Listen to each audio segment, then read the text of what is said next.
Bigger, Chapter 13, Part 1.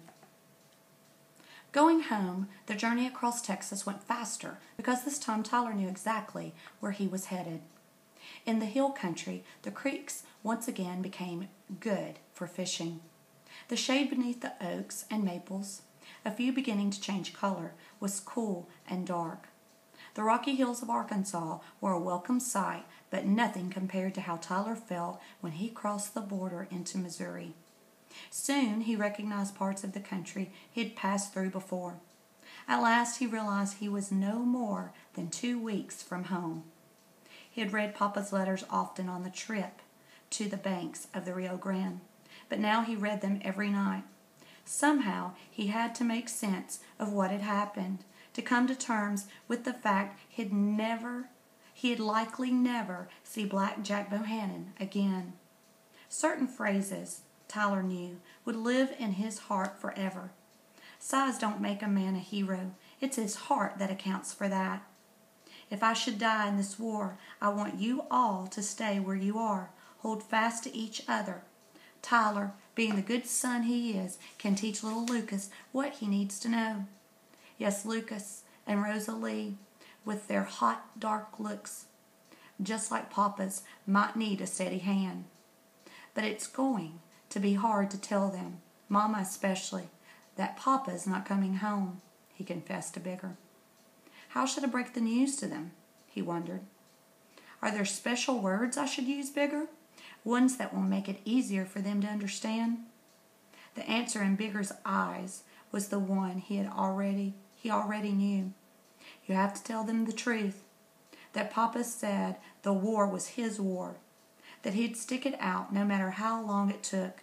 That the score with the Union had to be settled. Tyler flinched at what the task would be like. It wouldn't be so hard on Rosalie, but Lucas had been so sure life would be right again. Now he'd bear the pain of knowing it never would. And when Mama knew the truth, oh, the look that would come into her summer blue eyes. A week later, when Tyler realized he was within 50 miles of New Hope, he knew he had a choice to make, to stop or not stop at Uncle Matt's.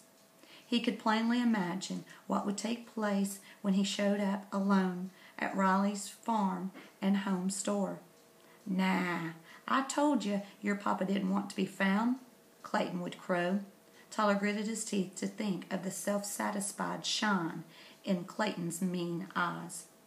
Uncle Matt wouldn't be rude, of course. Just the same, a regretful expression would make his pale storekeeper's face seem more mournful than ever. Aunt Margaret would cluck to herself, poor Ellen, 3 young ones to raise all alone, a widow just as surely as if her husband was dead and buried. Mama would choke on that kind of pity. Can't go to New Hope yet, Tyler admitted to Bigger with a sigh, eager to put off a visit until he'd thoroughly collected his wits. I'll wait till I've been home a while before I go tell Uncle Matt what happened. Then I'll give him back the money I haven't spent. The only purchase he had made had been the canteen, meat, and biscuits somewhere in Texas. Uncle Matt would have no need to regret his investment. Clayton will be a pain, Bigger, but by that time, maybe I'll know more about what I think myself and can work up some sassy answers for him. Tyler promised himself, laying a hand on Bigger's white head. Ah, Bigger. What would he have done without Bigger?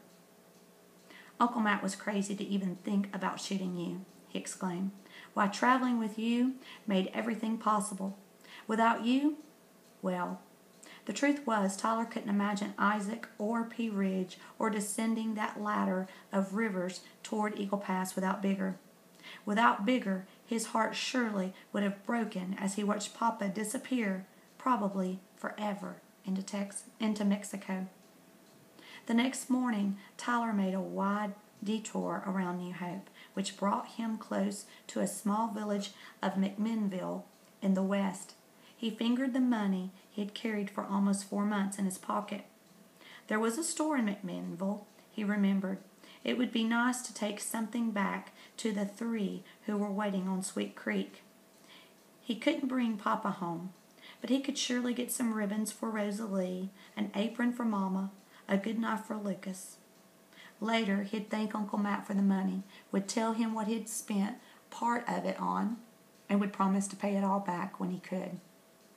But Minville wasn't as big as Lucas recalled, and the store in the middle of town was a smaller version of Uncle Matt's. He hurried down the street toward it, aware of the curious glances he got from a few townsfolk as they went about their usual business. "Hey, Sonny!"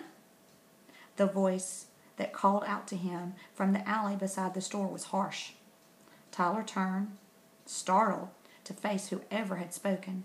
The man who came toward him was huge.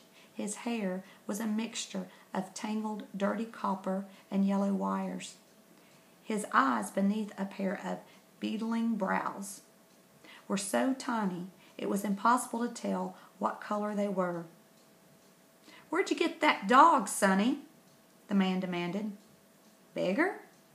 Well, he's just a—" Tyler began, intending to explain how the dog had been abandoned by its master, then tied in Uncle Matt's yard.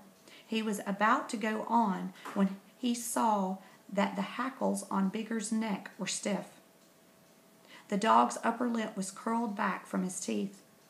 Tyler had been so sure Bigger had mostly gotten over his old ways, but now his pale blue eye was filled with cold fury, and a hot blaze burned in the brown one. Tyler couldn't decide which was more alarming, the bearish man who blocked the street in front of him, or the change that had suddenly come over Bigger.